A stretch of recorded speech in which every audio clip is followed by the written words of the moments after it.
Hello, very good morning to all of you. Myself Rekha Kumari. I am an assistant professor at SBS Law College, Rohtak. So I welcome you all to this live session. Today I'll be discussing on a topic that is related to Indian contract law, and the topic of discussion is discharge of contract with special reference to the breach of contract. So let's start with the discussion. First of all, let us know what is discharge and what is the meaning of contract. Contract, as we have already discussed in my previous classes about the contract and its essential element. Contract, which has been defined under section 2H of Indian Contract Act 1872, which says that an agreement which is enforceable by law is a contract. And what about the discharge? The meaning of discharge simply means the termination of a contract.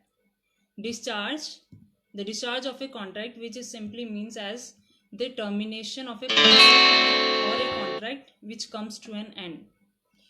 In other terms, when party fulfill their respective obligations and liabilities towards the contract, that contract said to be discharged. जब parties जो contract में enter करती हैं वे अपने कर्तव्यों को, अपनी liabilities obligations को फुलफिल कर लेती हैं, परफॉर्म कर लेती हैं, तो कॉन्ट्रैक्ट ऑटोमेटिकली टर्मिनेट हो जाता है. टर्मिनेशन भी हम इसे कह सकते हैं, फिनिश्ड भी इसे हम कह सकते हैं, और we can say the contract comes to. Okay, so this is the meaning of discharge of contract. Now let's discuss the various ways and scenarios which makes a contract discharged and where the contracts get discharged by certain ways or modes. What are those modes or ways where we can say the contracts comes to an end? So there are few points which are responsible to make the contract terminated or discharged. वो क्या ऐसे point हैं जिनसे contract हम कह सकते हैं कि यहाँ कॉन्ट्रैक्ट खत्म हो जाता है, परफॉर्म हो जाता है या टर्मिनेट हो जाता है. So the first point which is very common, that is performance.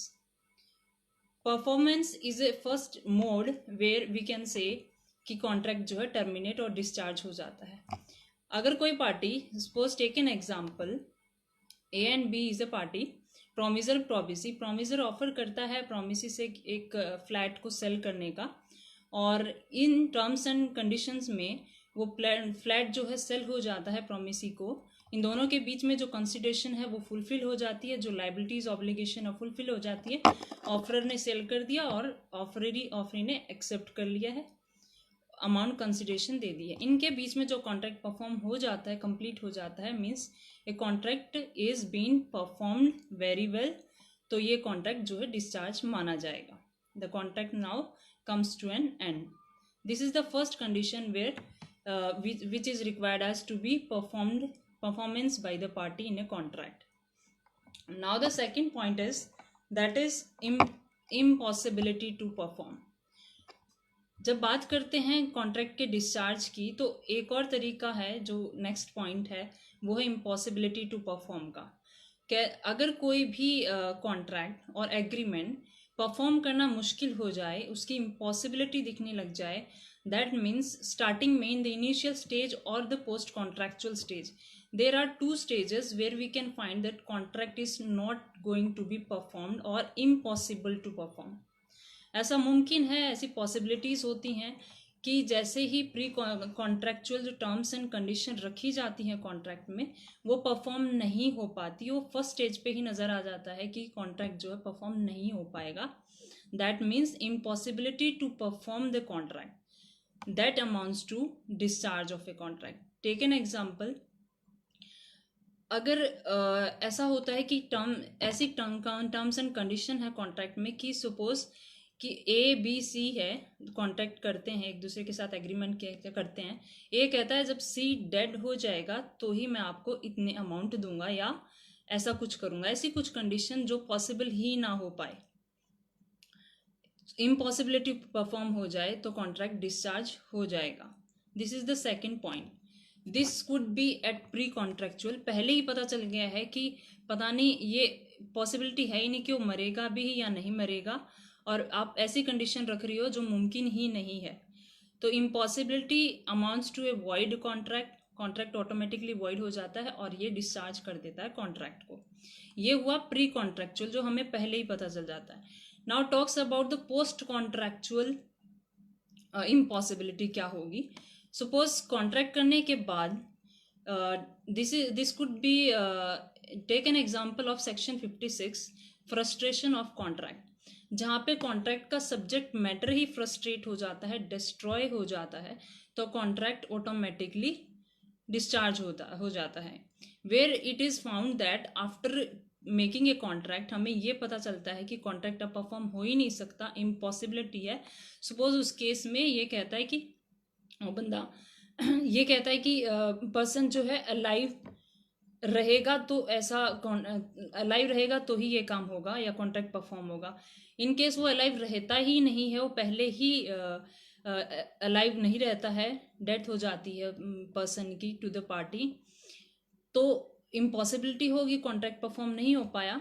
तो this is the case of post contractual, this is the case of post contractual जो डिस्चार्ज होगा, इम्पॉसिबिलिटी होगी। तो this amounts to the impossibility of performing the contract pre and post contractual. Post contractual का example होगा section 56 frustration of contract, where the contract is impossible to perform. Moving towards the third point, that is operation of law.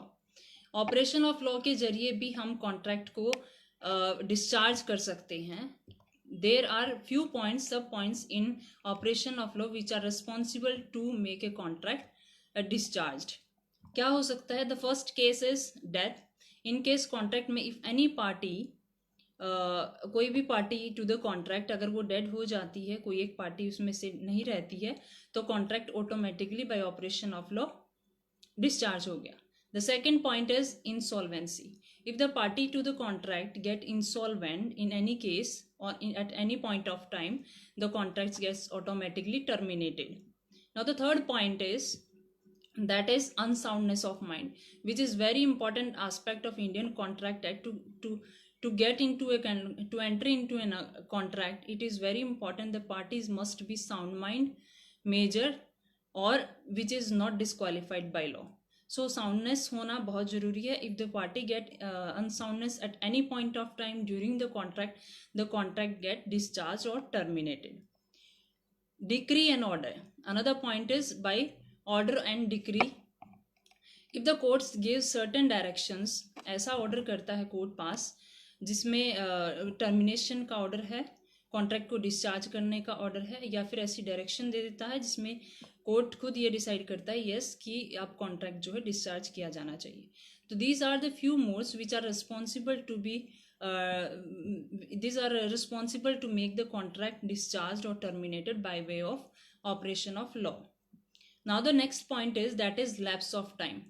अगर time lapse हो जाता है, suppose take an example, if in a contract, अगर contract में कुछ time stipulated होता है 3 years का और फ्यू मंथ्स का और 1 year का, कॉन्ट्रैक्ट की टर्म्स एंड कंडीशंस जो हैं ऐसी फिक्स की गई हैं कि इतने टाइम तक और इस जगह पर टाइम कॉन्ट्रैक्ट जो है परफॉर्म हो जाना चाहिए। ड्यूरिंग दैट टाइम और बाय दैट टाइम वो कॉन्ट्रैक्ट परफॉर्म नहीं होता है, जो टाइम पीरियड स्टिपुलेट किया गया वो लैप्स हो जाता है, that again amounts to the termination of contract. वहाँ पर भी कॉन्ट्रैक्ट को डिस्चार्ज किया जा सकता है, टर्मिनेट किया जा सकता है, लैप्स ऑफ टाइम। जो लिमिटेशन एक्ट है, लिमिटेशन एक्ट में कॉन्ट्रैक्चुअल लिमिटेशन जो दी गई है दैट इज 3 year। ये भी मुमकिन है अगर उस टाइम तक नहीं परफॉर्म होता है कॉन्ट्रैक्ट, तो कॉन्ट्रैक्ट ऑटोमेटिकली डिस्चार्ज हो जाएगा by lapse of time. Another mode, this is the lapse of time is an important element of performance of contract where the time and place has been stipulated in particular agreement, जहाँ पे दोनों party time fix करते हैं और वो time जो है lapse हो जाता है तो कॉन्ट्रैक्ट ऑटोमेटिकली डिस्चार्ज माना जाता है। Another point that is mutual agreement. If the parties entering into an agreement वो दोनों अपने म्यूचुअली एग्री करते हैं कॉन्ट्रैक्ट के अंदर कि हम जो है कॉन्ट्रैक्ट को डिस्चार्ज करना चाहते हैं by certain ways. Mutual agreement में भी कुछ ऐसे पॉइंट्स हैं जो रिस्पॉन्सिबल होते हैं कॉन्ट्रैक्ट को टर्मिनेट करने के लिए, डिस्चार्ज करने के लिए। वो कैसे मुमकिन है? सपोज म्यूचुअल एग्रीमेंट में पार्टीज क्या करती हैं इन फ्यूचर, या फिर कुछ अपनी कॉन्ट्रैक्ट में कुछ टर्म्स एंड कंडीशन फ्यूचर में जाके एक बार कॉन्ट्रैक्ट होने के बाद अपने टर्म्स और कंडीशंस में, ऑब्लिगेशन में कुछ चेंजेस करती हैं, तो म्यूचुअल एग्रीमेंट के जरिए हो जाता है। ऐसे में जो प्रीवियसली जो ओरिजिनल एग्रीमेंट होता है दोनों के बीच में, वो डिस्चार्ज माना जाता है, टर्मिनेट हो जाता है। ऐसे कौन से पॉइंट्स हैं जो रिस्पॉन्सिबल होते हैं बाय म्यूचुअल एग्रीमेंट डिस्चार्ज होने के? So the first point that is waiver. Waiver means to give up the rights. अगर वेवर किया जाता है, कोई भी party, any party to the contract, अगर वो अपने राइट्स को वेव कर देती है, गिव अप कर देती है कि अब मैं जो है परफॉर्म नहीं करूंगी, this is the way mutually agree करते हैं, दोनों आपस में डिस्कस करते हैं कि मैं जो है यहाँ से अपना राइट वेव कर रही हूँ और मैं ये परफॉर्म नहीं कर पाऊंगी। This could amounts to a discharge of a contract. Now the second point in mutual agreement में क्या हो सकता है? That is remission. Remission means remitting consideration. Suppose take in example, जो मैंने फ्लैट का लिया था, A and B flat sale करना चाहते हैं। सपोज वो फ्लैट है 4 करोड़ का, और उसमें से पहले जो कंडीशन रखी गई थी दैट वाज 4 करोड़, और अब जाके रेमिट कर रहे हैं अपनी कंसिडरेशन को पार्टीज कि नहीं 4 नहीं 2 करोड़ में हम सेल करना चाहते हैं। This is amounts to remission और रेमिटिंग द कंसिडरेशन। पहले वाली जो कंसिडरेशन रखी गई, अमाउंट रखी गई, तो उसको रेमिट कर दिया गया और अब जो है उसकी अमाउंट कम कर दी गई है। ये जो नई टर्म्स, जो ऑब्लिगेशंस ऐड किया गया है कॉन्ट्रैक्ट में, ये भी म्यूचुअली एग्री होता है, और म्यूचुअली एग्री होने के बाद जो नई कंडीशंस रखी गई हैं उनके हिसाब से कॉन्ट्रैक्ट टर्मिनेट हो जाता है। Now the next point that is rescission. Rescission में क्या होता है? Cancellation of terms. जो कुछ टर्म्स ड्यूरिंग द कॉन्ट्रैक्ट, जो कॉन्ट्रैक्ट में रखी गई थी स्टार्टिंग में, वो अगर कैंसिल कर दी जाती हैं, पहले ओरिजिनल कॉन्ट्रैक्ट की टर्म्स अगर कैंसिल कर दी जाती हैं, तो कॉन्ट्रैक्ट टर्मिनेट हो जाता है। जो प्रीवियसली ओरिजिनल कॉन्ट्रैक्ट है वो टर्मिनेट हो जाता है। Next point that is related to the discharge of contract by way of mutual agreement, that is novation. अगर नई कंडीशंस रखी जाती हैं, new terms and conditions contract में रखी जाती हैं इंस्टेड ऑफ प्रीवियस कंडीशंस, तो वो भी डिस्चार्ज ऑफ कॉन्ट्रैक्ट, जो अर्लियर कॉन्ट्रैक्ट है, previously made terms and conditions हैं, वो जो है टर्मिनेट हो जाती हैं, डिस्चार्ज हो जाती हैं। Alteration. Alteration is the another sub point of mutual agreement. Mutually agree करते हैं पार्टीज जब ऑल्टरेशन किया जाता है। ऑल्टरेशन सिंपली मीन्स जो ऑलरेडी दिए गए टर्म्स एंड कंडीशंस हैं, कुछ क्लोजेस हैं, सपोज ABC क्लोजेस दिए गए हैं, उनमें से any party to the contract वो ये चाहती है कि नई जो क्लोज D है और या फिर A है, B है, C, उनमें से किसी में चेंजेस करना चाहती है आफ्टर मेकिंग द कॉन्ट्रैक्ट, तो वो कर सकती है। ऐसे में जो प्रीवियस एडिड जो क्लॉज था वो ऑटोमेटिकली डिस्चार्ज हो जाता है, टर्मिनेट हो जाता है, अब नया टर्म्स जो है उसमें ऐड हो जाता है। This is novation by mutual agreement. So these are the conditions which are responsible to make the contract terminated by way of mutual agreement. Now moving towards the last point which deals with the discharge of contract, that is breach of contract. What amounts to breach of contract? Breach होता क्या है? Breach of a contract simply means अपनी if the parties refuses to perform his part, अगर कोई भी party to the contract अपनी performance करने से मना कर, अपना पार्ट परफॉर्म करने से मना कर देती है, रिफ्यूज कर देती है at any point of time, तो वो ब्रीच ऑफ कॉन्ट्रैक्ट माना जाएगा।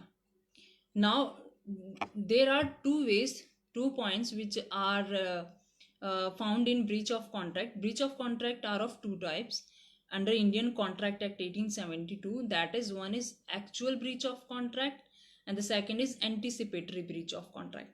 Actual breach of contract क्या होता है जहाँ पे एक्चुअल ब्रीच हो, एक्चुअल लॉस हो, loss to the property, loss to the reputations, अगर ये दोनों होंगे तो जो है ब्रीच ऑफ कॉन्ट्रैक्ट माना जाएगा. So the point is breach of contract में एक्चुअल में there must be an actual loss to the property और रेपुटेशन, तो एक्चुअल ब्रीच ऑफ कॉन्ट्रैक्ट हुआ. And the anticipatory, what is anticipatory breach of contract? Anticipatory means if the party before executing the contract refuses to perform his part performance, his part obligation, that amounts to anticipatory breach of contract. That means कि आज suppose करो, take an example, बिल्कुल execute होने के, जो आज execute होना था कॉन्ट्रैक्ट को, लेकिन उससे एक दिन पहले ही पार्टीज डिनाइज और refuses to perform his part और कह देती है he is not able to perform. कोई भी ऐसा एक्सक्यूज या कुछ ऐसा ऑप्शन आ जाता है सामने, वो कहता है, पार्टी कहती है कि मैं अब अपना I am not able to perform my part performance due to this and that reason. तो this is the anticipatory breach of contract. So there are two types of breach of contract: actual and anticipatory breach of contract. Now moving ahead towards breach of contract, जो कि essential है, essential elements और we can say the mode of discharge of contract. क्या होगा इस breach of contract में? Party refuse कर देती है अपना ऑब्लिगेशंस, अपने पार्ट परफॉर्मेंस करने से. ऐसे में there are what would be the consequences of breach of contract. This might be a question raise कि अब कॉन्सिक्वेंस क्या होंगे ब्रीच ऑफ कॉन्ट्रैक्ट हो गया है तो. So as per the Indian contract act section 73 to 75 which talks about the consequences of the breach of contract, जो ये कहता है कि क्या इसके परिणाम होंगे अगर कॉन्ट्रैक्ट को ब्रीच कर दिया जाता है.